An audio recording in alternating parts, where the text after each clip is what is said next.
Hey guys, my name is Sahil and welcome to my very first watch review. Today we'll be talking about Junghans Telemeter watch from the Meister collection. This watch came out originally in 2014 and this particular piece was purchased in 2015 from Germany. So it's not really a new watch, however I have the complete original packaging, so I guess we can do a little bit of unboxing here. So let's dig in. So this is the outer sleeve and you get your Junghans logo, the model number and some barcodes over here. Not really important. Then you have the inner cardboard box. Open it up. Within that you'll find your wooden watch box and a few little things that come along. So you have the price tag, then your microfiber cleaning cloth, then you have your watch manual, and then the warranty card.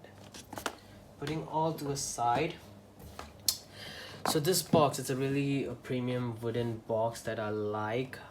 It's open grain wood.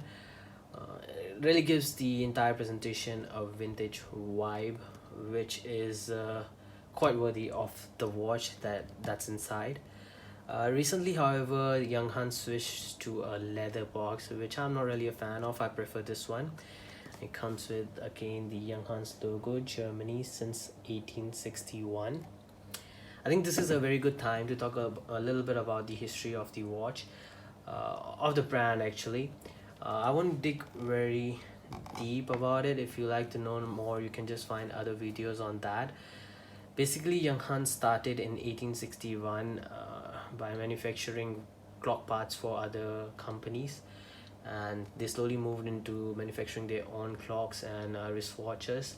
In 1930, they also started designing and manufacturing in-house movements, and the most precise ones of those movements would go into the Meister collection.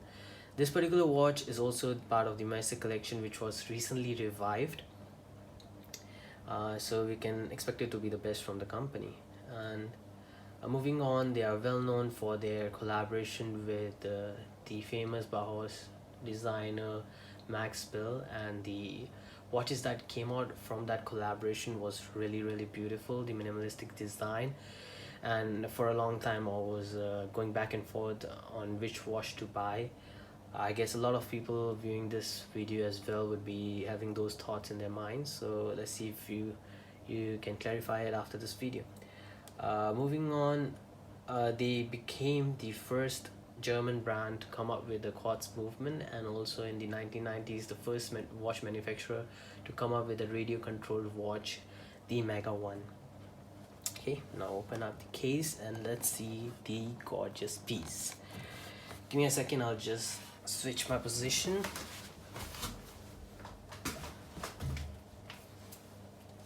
Alright.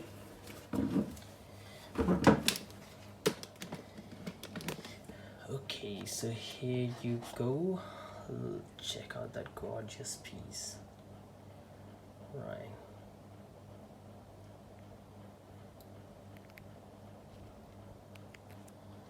So that really looks beautiful.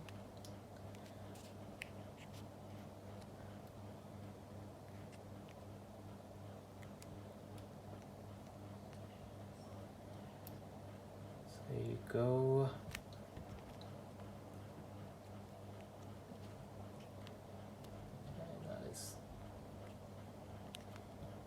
Okay, so here's your domed acrylic crystal, a signed crown. So the Max Bill collection doesn't come with a signed crown, so that's how you know this is their flagship collection. And then you get your cushion shaped pushers. So I'm using a aftermarket brown leather strap. It originally comes with, let me show you guys, it originally came with this black leather strap, also signed with a signed Junghans polished buckle. I prefer the brown or a tan leather strap on this watches more, since they are they look better in a vintage style. And yeah, also this particular watch comes with a chain bracelet. I think you're gonna pay the price difference is $100 or so.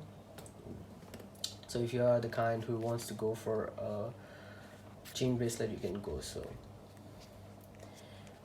let's start by talking about the dimensions. Yeah, so the dimensions of the case is it's 40.8 millimeter in diameter, and then your lug to lug length is 45 millimeter. That is quite small for such a big diameter case, and for that very reason it wears really smaller than what its size is. uh, I believe a lot of 38 millimeter watches wear bigger than this particular watch, and that is really good, because you can even a guy with a smaller wrist can wear this watch comfortably, and it will look great on them. I have a 6.25 inch wrist as well, and this looks really good on me. I will give you some shots of it later on in the video, so you guys can try to see how it will look on your wrist as well. For the lug width, it is 21 millimeters, and over here I have a 20 millimeter watch strap on it. I mistakenly ordered the 20 millimeter one and couldn't find the 21 millimeter to replace it with, so I kept stretching the top part over here so it can fit in. There's still a little bit of space, but I can work with that. About the height of the watch, it's 12.6 millimeter, but since much of it is this dome acrylic crystal, it doesn't look very wide on your wrist. And also the case is slightly not slightly, it's sloped, and that's why it doesn't really look very wide on your, or very thick on your wrist. So that's another good thing, so you can wear it as a wrist watch. I guess it is a dress watch. No one is gonna like do sports with it. So yeah, there you go. Okay. Now talking about the dial, so you can get it with two dials. One is this one, and the other one is the black dial version. A lot of pictures shows this this dial as off-white in color, but in reality it is silver, and as you can see, it's a bit brushed in like circles, which I don't know if the camera can pick it up or not, but you can see like a brush circled dial on it, on the silver part.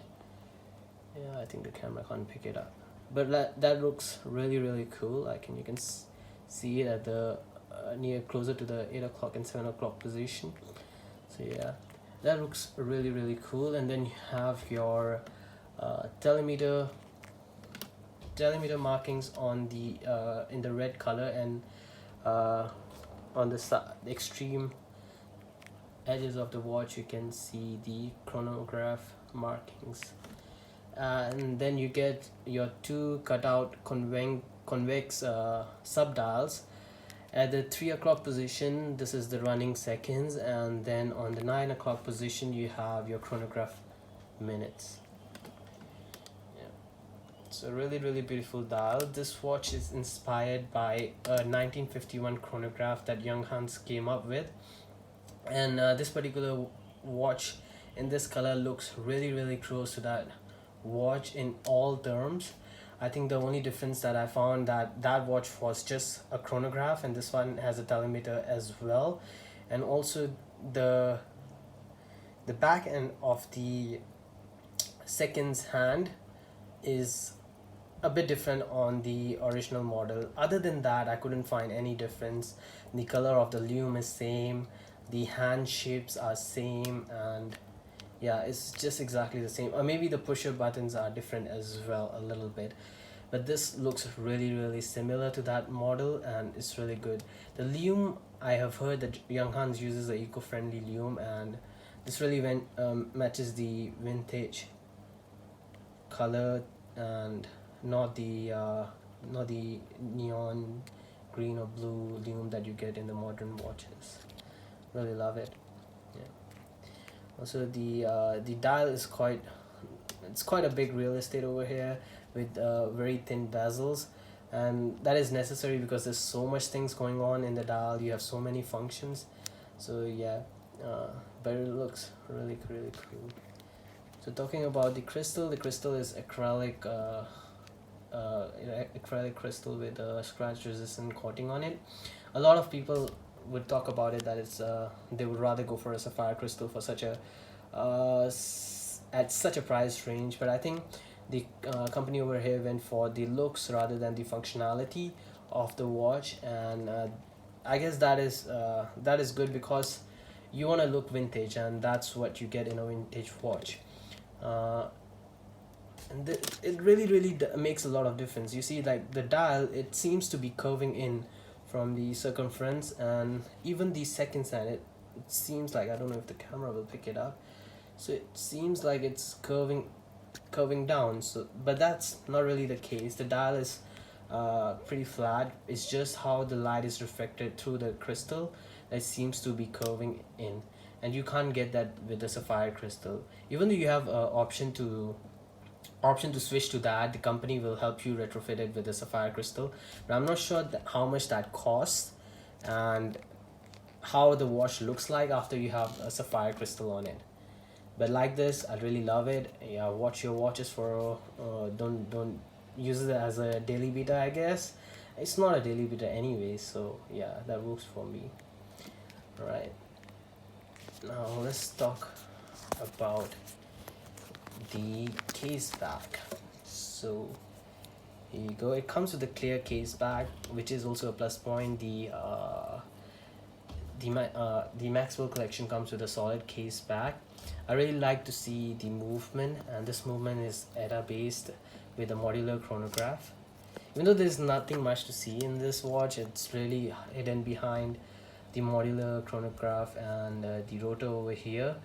But you can still see the balance wheel. I would love to see a little bit more of the gears and stuff, but I think that's what you're getting from this watch. But still really cool. Get your signed Junghans rotor over here. Overall, this watch is really beautiful. I love it, and I run it with the chronograph on just because I love to see the seconds hand moving. That's how you know the watch is ticking. Yeah, really beautiful. I love it. I think the Maxwell is more legible than this because that's a bit more cleaner dial. This one has a lot going on the side, so it's a bit harder to read. I mean, it takes you can't do it in the first glance, at least for accurate to the minute. So you can just roughly say, oh, now it's 5:15, now it's 5:40, or that sort. But you can let it go for the looks you get. It's really a beautiful piece. So that's all the good things, and now there's three bad things that I've noticed about this watch. The first thing is the changing of the strap. So you don't get those through holes where you can just poke and push the pin out and change the strap. You have to use your spring bar tool to like go in between the strap and the lugs to pull out the spring, and that really scares me. It's kind of hard to get through the grooves and to hook to the grooves, and it really scares me that I'll scratch the polished case, and it really damages the strap as well. When you're pulling in, you're pushing the strap back, it can damage the strap. So yeah, but you can always go for the quick release straps. A bit expensive, but if you like to change your strap more often, then that's a really good way to do that. Secondly, I guess there's I found like uneven spacing in between the pusher and the crown. I don't know if the camera will pick it up. That bothered me. I guess this is the flagship model, they should get that right, but it's okay at that price point, not a problem. But there's one issue with the watch. So like when you're setting up the time, let me just stop the chronograph. So when you're setting up the time, obviously it has the hacking function, so you pull out the crown and then the seconds will stop, so you can set the time precisely down to a minute. However, when I set the time, you let the seconds hand go, start running it again. The minutes hand only engages when the seconds hand reaches 30 seconds. So I mean, if you're starting at 6, like you stop the watch at 60 and you let it go again, the minutes hand will only start moving when the watch reaches 30 seconds. So when the second hand comes back to 60, the minute hand would be in between two different minutes marking. So that was something that annoyed me. But then what I did was, like, I would start at 15, and then I'll leave the minutes hand exactly in between 2 minutes marking. So when it does its one round and reaches 60, the minutes mark is exactly lined up with the minute marking. Yeah, I'm not sure that this is the problem with just this piece, or it's the problem with the entire model, or is the problem with the entire movement range. But I guess you guys can let me know if you have experienced the same problem or same issue down in the comments. However, like, I don't like use it to time down to a second, so I'm okay with that as well. Overall, it's a beautiful piece. I love it. Yeah, so I forgot to show you the watch on my wrist.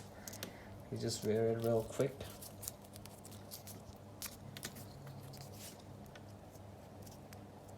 Okay, it's hard to do it on the camera.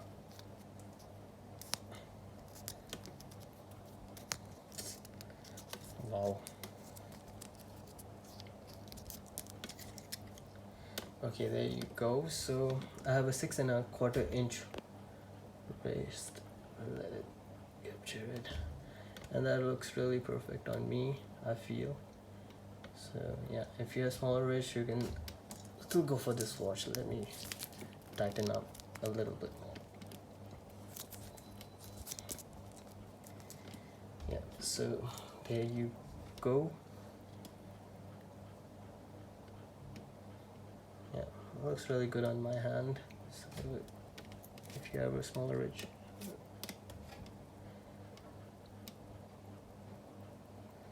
there you go. Okay, so that's about it. If you guys have any more questions, just put it down in the comments. I've also bought a new King Seiko, which would be coming by the end of the next month or sooner. And as soon as it's here, I will be doing an unboxing video for that.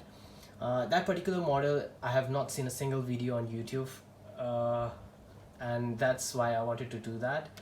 If you guys want to see that, just go and subscribe my channel and like if you like the video. I'm really new into like making videos, so I'm not that good in it, but I'll try to deliver the content. Okay, so yeah, until then, ciao.